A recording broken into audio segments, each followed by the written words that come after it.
బ్రాహ్మణులు ఎంత గొప్పవారో తెలుసా?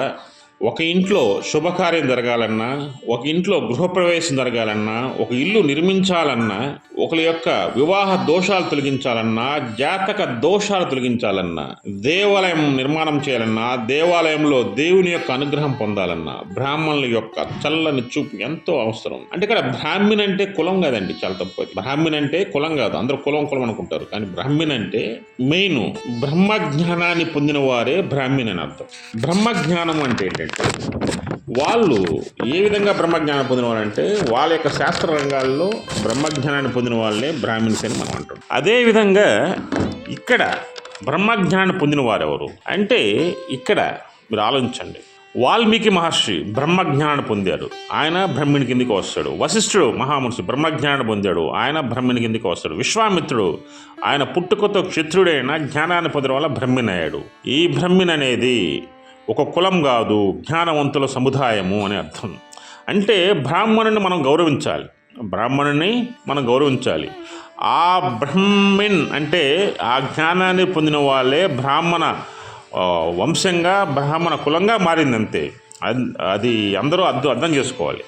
బ్రాహ్మిన్ అంటే ఎవరు అంటే వాళ్ళు జ్ఞానవంతులు, సద్గుణాలు కలిగిన వారు, ఆచార్యవంతులు, సమాజాన్ని సరైన మార్గంలో నడిపించగల సమర్థులు, తెలివైన వాళ్ళు, దాంట్లో తిరిగే లేదు. అదేవిధంగా ప్రతి ఒక్కరు ఎవరైతే బ్రాహ్మణ్ణి గౌరవిస్తారో వాళ్ళు సమాజంలో గొప్పవాళ్ళు అవుతారు. ఇక్కడ జ్ఞానం గొప్పదా, ఐశ్వర్యం గొప్పదా అనేది చాలా సందర్భాల్లో చాలా రకాలుగా, అదేవిధంగా రాచరికం గొప్పదా అనేది కూడా చాలామంది సందేహాలు ఉన్నాయి. ఇక్కడ వశిష్ఠ మహామునికి, అదేవిధంగా విశ్వామిత్రుడికి, ఆయన ఒకప్పుడు కశ్యప రాజు మహారాజు, వశిష్ఠ మహాముని ఆశ్రమానికి కశ్యప రాజు దండెత్తి వచ్చినప్పుడు ఆ కశ్యప రాజు యొక్క సామ్రాజ్యం మొత్తం పతనం అయిపోతుంది. అంటే ఆ వశిష్ఠ మహాముని ఎంత గొప్పవాడు చూడండి. ఆ పతనమైపోయినప్పుడు అప్పుడు కశ్యప మహారాజు తపస్సు చేసి ఆయన తర్వాత ఋషిగా మారుతాడు. ఆయన ఎవరు? విశ్వామిత్రుడు. తర్వాత ఆయన పేరు మార్చుకొని విశ్వామిత్రుడిగా పేరు మార్చుకొని మళ్ళీ ఆయన బ్రాహ్మిన్ తత్వాన్ని పొంది ఆయన శ్రీరామచంద్రుల వారికి గురువుగా మారుతారు.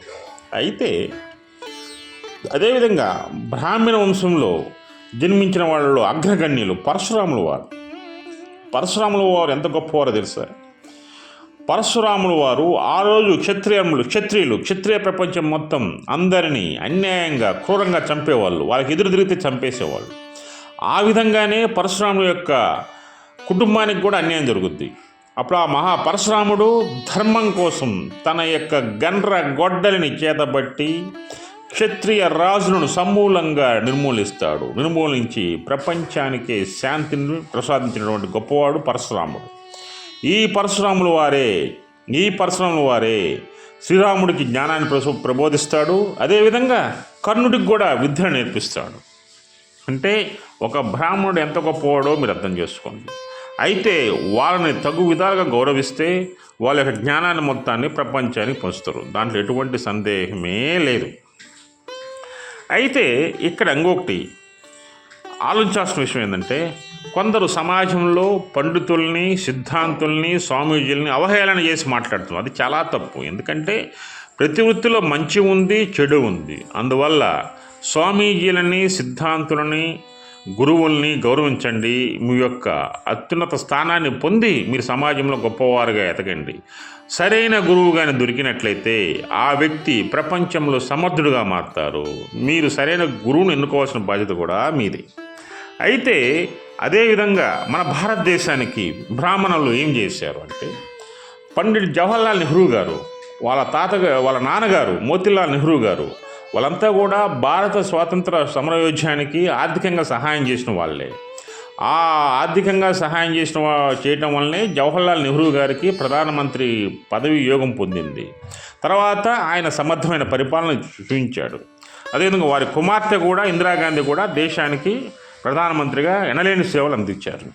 అదేవిధంగా భారతదేశం బాగా ఆర్థికంగా నష్టపోయింది, ఆర్థిక సంస్కరణలు వీక్ అయిపోయినాయి. ఆ టైంలో మన భారత మాజీ ప్రధాని పివి నరసింహారావు గారు, ఆయన బ్రాహ్మణ కులంలో జన్మించినటువంటి వాళ్ళు వారే.